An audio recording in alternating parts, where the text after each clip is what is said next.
Welcome once again to Cheesy Dan Reviews. As always, I'm Cheesy Dan. Up on the plate today, we have Digiorno's new extra large 4-cheese pizza. This is a 14-inch pizza. It is a brand new offering from Digiorno. You're probably familiar with Digiorno. They're a very well-known frozen pizza. However, this is a new offering. Question is, can they make this size and still make it good? And number two, can they make it worth your dough? So I guess we're gonna have to cook it up, cut it up, eat it up, and then we're gonna find out what the cheesy score is. So stick with me and let's find out. To determine if this cheese is worth your dough, we're gonna judge it based on its appearance, its day one taste, its value. Take a slice and stick it in the fridge, come back on day 3 for the reheat. We'll take all 4 scores, add them together, divide them by 4, and then we'll know the cheesy score. All right, now let's get out of the box and see what we got for our money. Well, peeling back the cellophane here, decent amount of cheese coverage. I will say they kind of overdid it in certain areas and kind of underdid it in other areas. The crust honestly does look nice. It is supposed to be a rising style, so we should see that kind of fluff up once it starts cooking.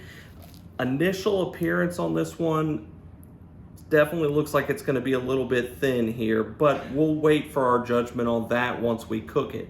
Now let's talk about price. Now this one, when I did the math and you look up the unit price on this, it ends up coming in basically about 39.5% more when it comes to cost versus the standard size 4-cheese pizza.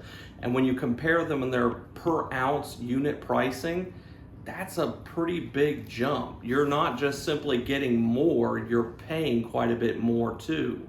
So unfortunately, when it comes to the value score on this one, it's not a good value. This one, they're making you essentially pay about 39.5% more to get the extra large, even when you're considering ounce per ounce pricing. So with that in mind, knowing that it's really not that great of a value, I would put this one at a day one value score of probably about a 3. Mainly because, yes, it's like $9.80 or so. It's still pretty cheap, but at the same time, you can get a Little Caesars really for about the same amount of money, and it's already cooked. So the value is not very strong on this one. But we're going to reserve our judgment on taste and on appearance until we get it cooked up. So we're going to stick it in the oven for 400 degrees for about 16 minutes, see how it comes out, and we'll talk then.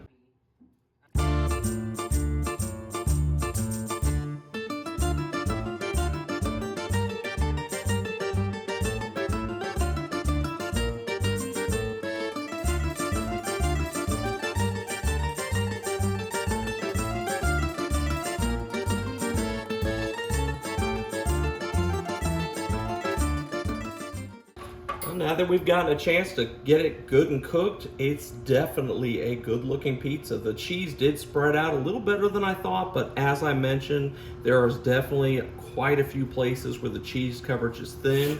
You can see where it did rise a little bit on the crust there, so that's really good.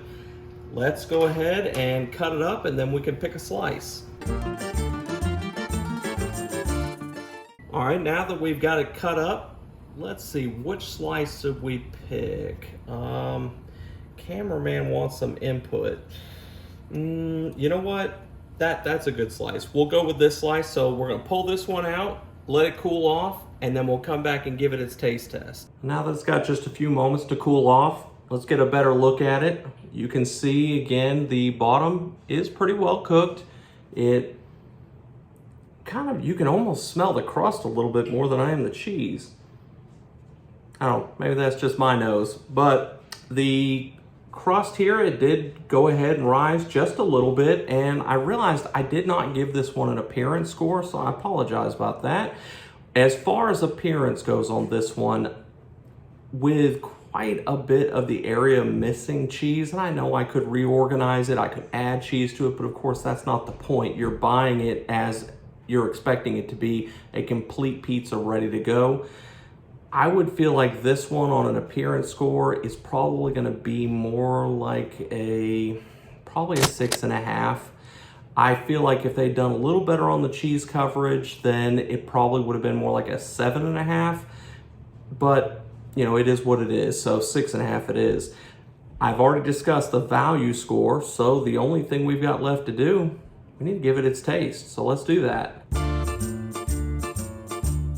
So as far as taste goes, one thing I've noticed with Digiorno's that really stands out is the flavor of their sauce. It is consistent across all the Digiorno's, which makes sense. It has, you know, a sweet taste. You get a little bit of, maybe a little bit of an extra kick of some additional seasoning.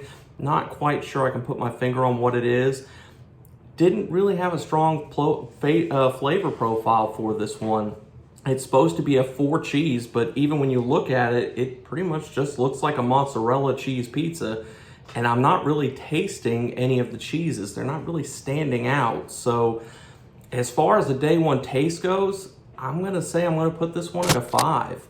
It's not bad, it's really nothing special. It's just food, I guess. It's not bad, it's not good, it's just cheese pizza. So unfortunately, not really a great showing for it. But you know what we gotta do? We gotta stick a slice in the fridge, come back on day 3, get its reheat score, and then we can find out its cheesy score. All right, now that we've got the Digiorno out of the fridge, let's take a look at how it held up. So here on day 3, the cheese itself does look good. There's no issues with the crust itself. A little bit of where you can see where some of the cheese didn't have perfect coverage.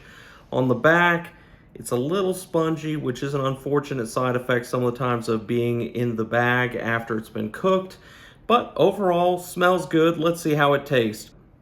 Now that it's had a chance to cool off just a little bit, we can take one last look at it. You can see the cheese itself did remelt pretty well. The smell, still kind of like day one. I feel like I'm smelling the crust more than I do the cheese or the sauce, which is very odd. But in any case, let's go ahead and give it that day 3 taste and see what it is. Now for day 3, for the Digiorno, it's unfortunately kind of like day 1. It's kind of bland. There's not a big taste to it. It's so strange for a pizza advertised as a 4 cheese when it clearly does not look like it's got 4 cheeses, and the cheeses don't really stand out. The crust itself is a little bit crunchy, which it was a little bit on day 1, a little bit more once you've reheated it.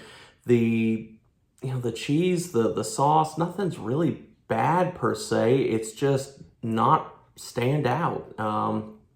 I would say because I was able to give it a 5 on a day 1 with a slight bit of degradation in flavor, I would put this one at a 4.5 for a day 3.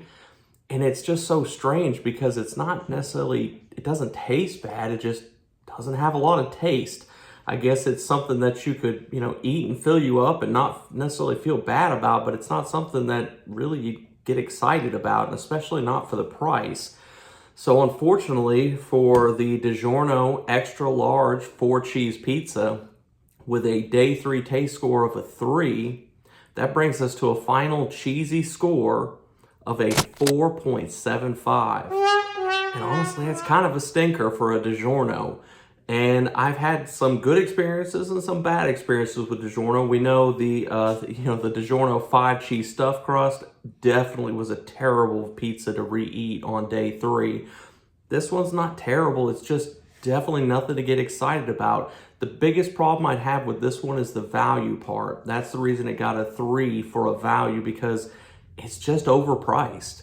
If they kept the unit price the same per ounce as they did for the large and the extra large, then it would do just fine. But they're kind of capitalizing on the fact that you're paying for an extra large and they're overcharging you for it. So they're kind of high grossing you on that extra large. So in this case, I wouldn't recommend this one. I would just say stick to the regular size and save a little bit of money. And who knows, you could probably almost buy 2 for that. So when it comes to the Digiornos, they're not bad pizzas.